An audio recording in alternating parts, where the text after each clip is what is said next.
احرص على ما ينفعك، اجمع شمل الأمة، أنقذ مسلما يتورط في الشرك بتعليمه التوحيد، أنقذ مسلما يتورط في البدعة بتعليمه السنة، أنقذ مسلما يتورط في التفرق والتمزق والاختلاف بتعليمه قال الله قال رسوله، أنقذه من ذلك بتعليمه كيف يحب أخاه المسلم وأن يحب له ما يحب لنفسه. اتق الله، فإن الأمة تحتاج كل ثانية من حياتك، كل دقيقة من عمرك، كل ذرة من قدراتك.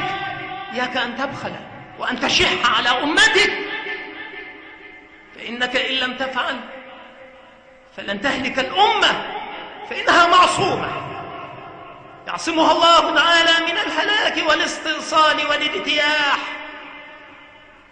ومن أن تحيط بها مسغبة عامة وقحط شامل وجدب كامل، ومن أن يسلط عليها من يستأصل شأفتها ويستبيح بيضتها. ولكن